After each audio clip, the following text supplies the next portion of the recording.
नमस्कार दोस्तों, मैं आपका दोस्त अरुण सांगी आज आपको एक किस्सा सुनाता हूँ। सच्चा किस्सा, एक माँ बेटे का किस्सा।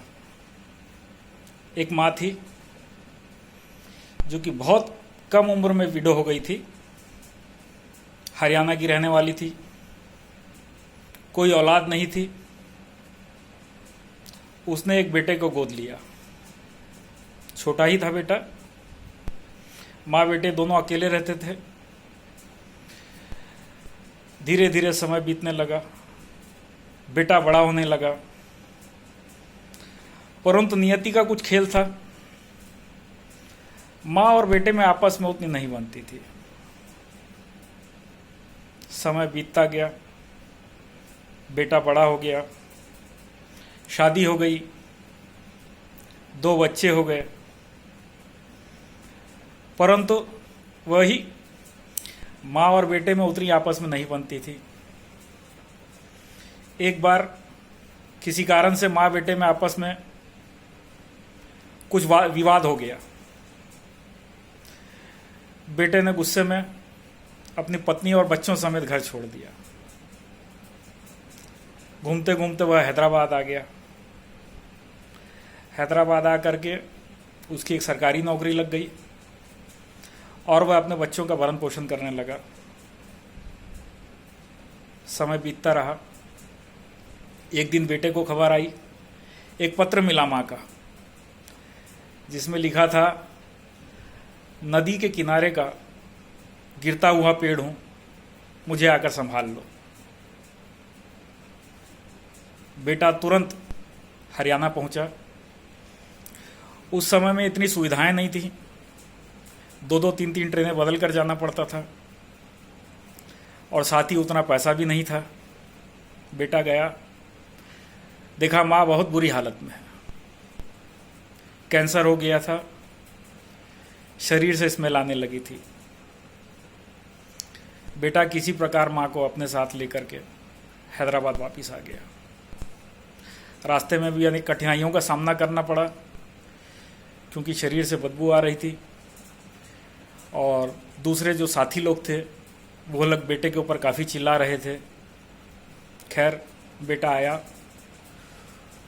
उसने यथासंभव माँ की सेवा की। कहते हैं कि माँ को एक बार में नहलाने में 1 बोतल डेटॉल का खर्च हो जाता था।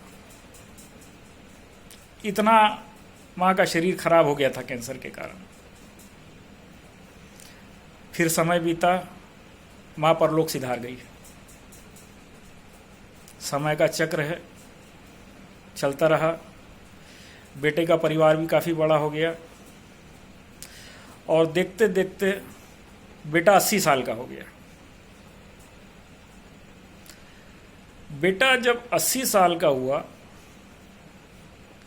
एक दिन अचानक वह गिर गया, पैर फ्रैक्चर हो गया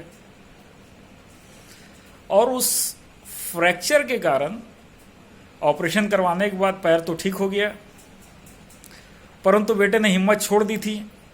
जो बाद में उसे फिजियोथेरेपी करनी चाहिए थी उसने नहीं की, तो पैर उसके दोनों जाम हो गए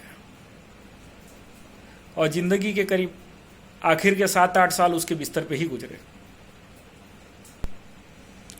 उस बेटे के जो बेटे थे, जिन्होंने अपने बाप को कम उम्र में अपनी दादी की सेवा करते हुए देखा था, उनके दिमाग में वो बातें ताज़ा थी।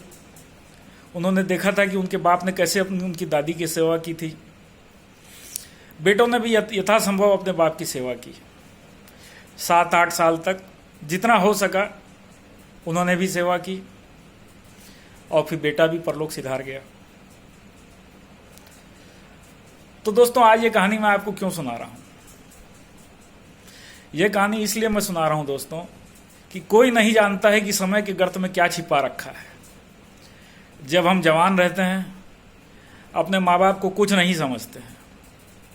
कई लोग ऐसे होते हैं जो अपने माँ बाप की सेवा नहीं कर पाते हैं या नहीं करते हैं। कुछ लोग ज़्यादा पढ़ लिख जाते हैं, अच्छे बड़े पोस्ट पे बड़ी अफसर बन जाते हैं, ज़्यादा पैसे वाले बन जाते हैं, अपने माँ बाप को तुच्छ समझने लगते हैं, भूल जाते हैं कि वे माँ बाप की वजह से ही उस जगह पर बैठे हैं। कोई नहीं जानता समय के गर्त में क्या छिपा हुआ है। अपने माँ बाप की सेवा कीजिए, अपने बच्चों को अच्छे संस्कार दीजिए, क्योंकि वह जो संस्कार पाएंगे, वह संस्कार कब किस रूप में आपके पास लौट करके आएंगे कोई नहीं जानता। नमस्कार दोस्तों।